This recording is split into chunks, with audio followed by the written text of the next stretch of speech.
Assalamualaikum warahmatullahi wabarakatuh.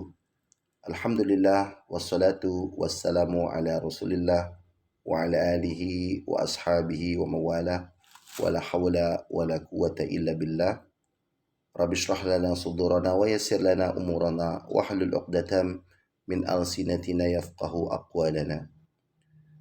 Pemirsa yang budiman, jamaah yang rahmat Allah Subhanahu wa taala, semoga Allah Subhanahu wa taala senantiasa memberikan curahan nikmat Islam dan iman kepada kita semua dan kita mendapatkan ridhonya. Amin ya rabbal alamin.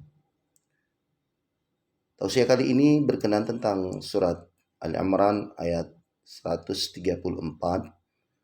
Allah Subhanahu wa taala berfirman, Bismillahirrahmanirrahim.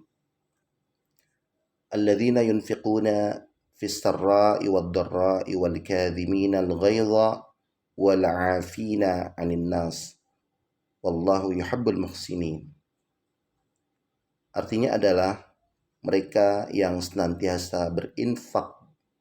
Alladzina yunfiquna fis sarra'i wad dharra, di waktu lapang dan di waktu sempit.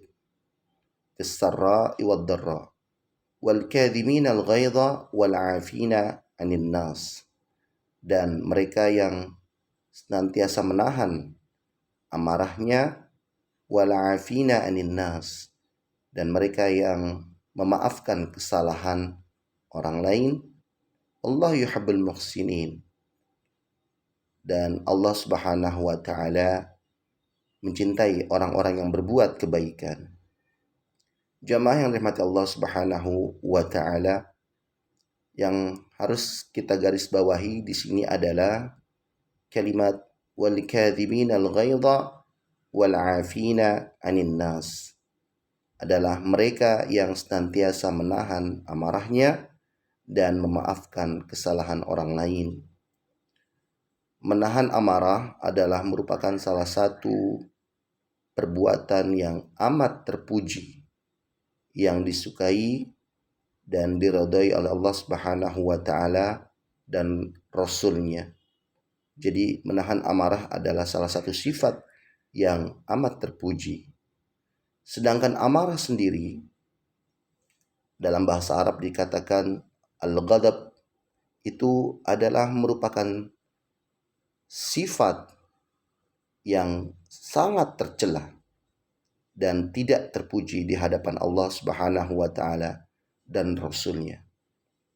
Ternyata menahan amarah ini dapat membawa kita ke jannahnya Allah Subhanahu wa taala, karena itu adalah merupakan sebuah jaza, ganjaran yang Allah Subhanahu wa taala berikan kepada hamba-hambanya yang beriman. Sekaligus dia juga memaafkan kesalahan orang lain. Itu adalah merupakan sifat yang terpuji yang Allah Subhanahu wa taala ganjarkan, berikan jaza kepada hamba-hambanya yang beriman. Jamaah yang dirahmati Allah Subhanahu wa taala, kata marah, ghadab, ini memang adalah bukan sifat yang diinginkan oleh Allah Subhanahu wa taala dan Rasulullah sallallahu alaihi wasallam. Bahkan Rasulullah sallallahu alaihi wasallam memperingatkan kepada kita sebagai umatnya bahwa janganlah kamu marah. Itu tercantum di dalam hadis Rasulullah sallallahu alaihi wasallam, sampai Rasulullah mengatakan 3 kali, la taghdab, la taghdab, la taghdab, walakal jannah. Janganlah kamu marah, janganlah kamu marah, janganlah kamu marah, kamu memiliki surga. Jamaah yang dirahmati Allah Subhanahu wa taala, karena memiliki sifat ghadab, sifat marah, adalah merupakan refleksi daripada sifat syaitan.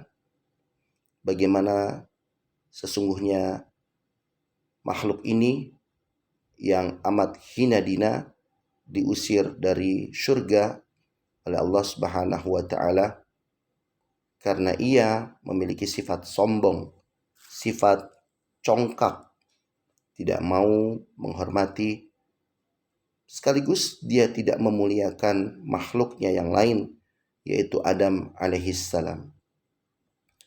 Apatah lagi apabila sifat marah ini adalah merupakan salah satu sifat yang dimiliki oleh syaitan. Dan terkadang seseorang apabila sudah marah, dia tidak terkendali, hilang sifat manusiawinya. Bahkan di salah satu kajian ilmu kesehatan, seseorang yang apabila dia marah, maka dia harus duduk dan tidak boleh berdiri, karena itu dapat memberikan efek terhadap imun tubuhnya menjadi sangat tidak efektif, sangat tidak bagus, bahkan aura positifnya pun hilang. Dan itu pun juga ada di dalam terapi sunnah Rasulullah SAW. Apabila seseorang dia marah terhadap saudaranya, marah terhadap kerabatnya, maka duduklah. Bahkan Rasulullah SAW ketika ada seseorang dia marah terhadap saudaranya, Rasulullah menyuruhnya untuk segera berwudu. Jamaah yang dimati Allah Subhanahu wa taala, wudu adalah menghilangkan sifat ghadab, sifat marah kita terhadap seseorang. Karena itu adalah merupakan sifat yang tidak terpuji, bahkan tercela di hadapan Allah Subhanahu wa taala dan Rasul-Nya.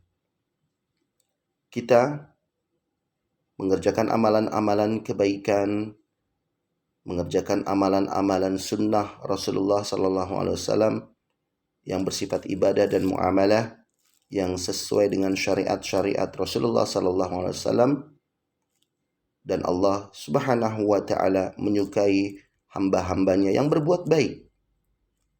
Apabila berbuat jahat, Allah Subhanahu wa taala tidak menyukainya. Dengan demikian bahwa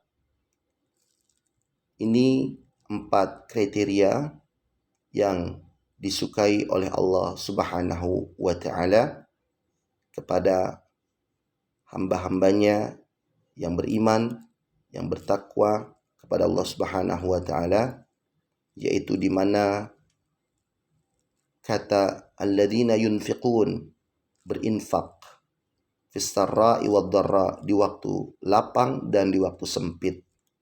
Berinfak harta benda, berinfak pikiran, tenaga, berinfak ilmu, dan yang lain-lain adalah merupakan sebuah pekerjaan yang amat terpuji, baik di waktu lapang maupun di waktu sempit, dalam konteks kebaikan, dan Allah Subhanahu wa taala amat menyukainya.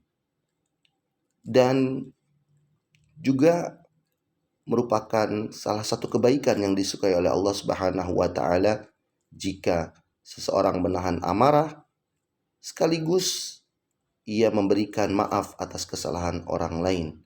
Wal kadhiminal ghaidha wal 'afina 'anil nas. Wallahu yuhibbul muhsinin. Jamaah yang dirahmati Allah Subhanahu wa taala, demikian tausiah yang singkat ini, semoga bermanfaat. Wabillahi taufiq wal hidayah. Wassalamualaikum warahmatullahi wabarakatuh.